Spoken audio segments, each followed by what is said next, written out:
Lego engines are a really interesting topic. Depending on who you ask, different people will have different opinions about them. There's one thing that pretty much everybody can agree on, and that's the fact that the Lego engine space has really changed a lot in the past few years. As new parts have been coming out and new people have been coming in to the scene with different designs and techniques, we've seen a lot of really interesting creations and just all kinds of different engines that have been made. And that opens up the question of what is the future of Lego engines? And it's a really interesting question because there have been so many really interesting changes and innovations that have come along in the past few years when it comes to Lego engines. So it can be kind of hard to predict what the next big thing will be, but we can speculate. I was talking with my friend and fellow Lego engine builder engineer about Lego engines, and the topic of the future of engines came up somehow. And it was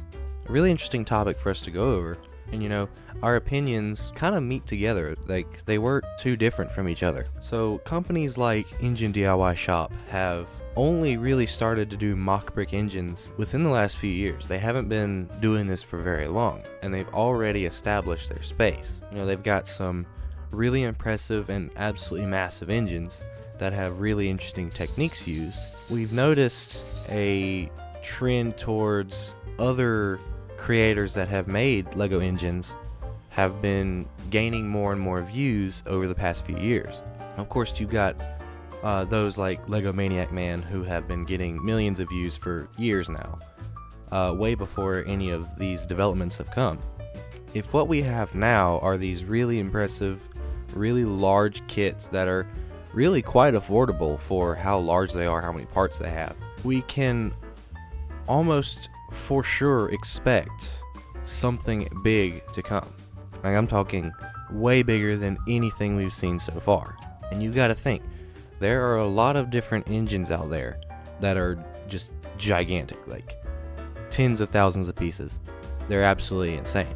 And the variety of not only the Lego parts themselves, but also the types of engines that there's hundreds of different engine concepts and designs and styles that are all possible to build. And it just takes somebody to do that. People are designing new engines all the time. And so with new engine designs will come new Lego engines. It just takes somebody to do it.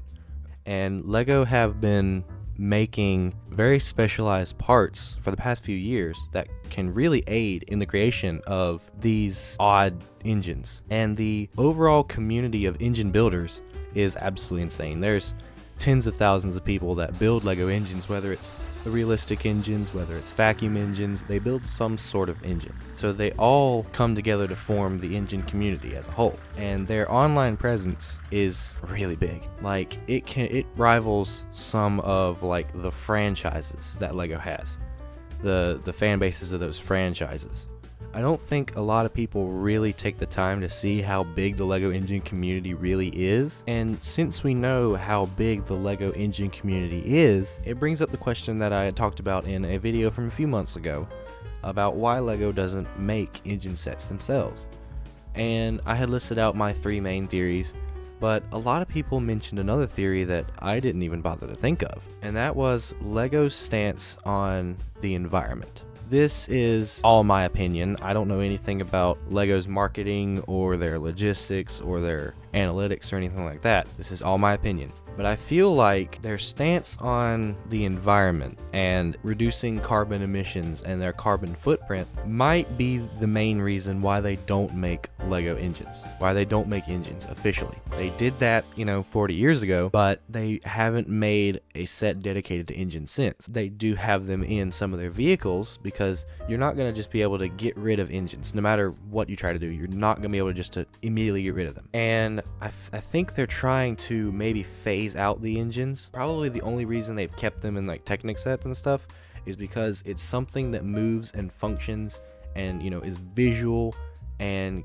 is mechanical, and that's the whole point of Technic. But if they are trying to focus on like carbon emissions and like reducing their carbon footprint, they're not going to want to push something that creates carbon emissions like engines. They're not going to want to push it because that'd be bad on their image. And again, all of this is my opinion. It's not proven. It's my opinion, and it's the opinion of others in this space. And so that's the most likely reason why we haven't seen an official LEGO engine set in over 40 years. And in my opinion, I think it's really dumb of LEGO to not jump on this when the community's so large and we know for sure that there are people that would buy them. We know for sure that there are people who would be willing to purchase and put together an official LEGO engine set. I know I'm one of them. And you know that the market is there when you have companies like Engine DIY Shop that are selling their own bricks, and they're selling these designs of engines, and they're selling them very well. I feel like LEGO's missing out on a very big opportunity, and I feel like if they are going to jump in, they're going to be too late. They're not going to be able to take the full advantage of the situation that we have, and they're going to miss their opportunity to have their say in this community. I mean, who knows? LEGO in the next few years could partner up with an engine manufacturer and they could put together a branded engine kit, but it's really highly unlikely, especially since to make engines in general, it takes a lot of parts, it takes a lot of time, there's a lot of moving parts. Someone even brought up the possibility of like the parts wearing out over time because there's a lot of friction that's created. That could be a possibility.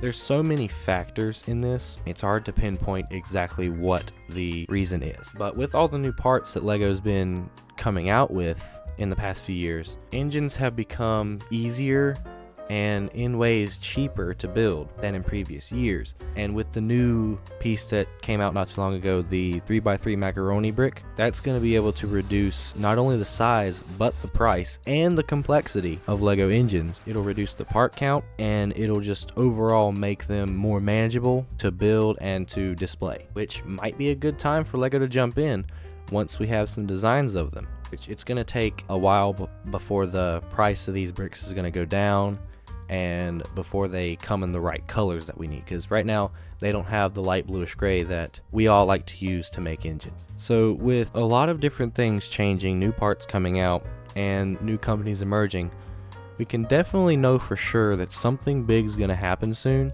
but we really cannot pinpoint what exactly it'll be, because we don't know some of the new parts that LEGO's coming up with, we don't know some of the designers, and we also don't know what types of engines will be available. We don't know what types of engines are going to be designed in the future that someone would be willing to make out of LEGO. But we do know for sure it's going to be something that's really big, and it's probably going to be game-changing, revolutionary, and I'm excited for it. I am really glad that I'm here in this community to witness the changes that have been made to LEGO engines and to contribute to changes made in LEGO engines. I'm not the first one to make a round piston engine, I know, but I feel like I'm one of the first to make a large scale round piston engine like the Honda B16 engine. And I'm not trying to like boast or, brag or anything, but I've been told multiple times that it's like a really big thing and that literally nobody's doing. And so there's a certain feeling I have to be able to contribute to the progression of LEGO engines. And I really cannot wait to see what the next designer comes up with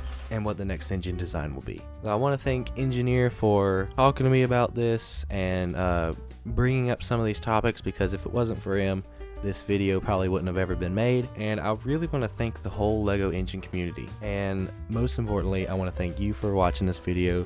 Thank you for sticking around. I hope you enjoyed it, and I will see you in the next one.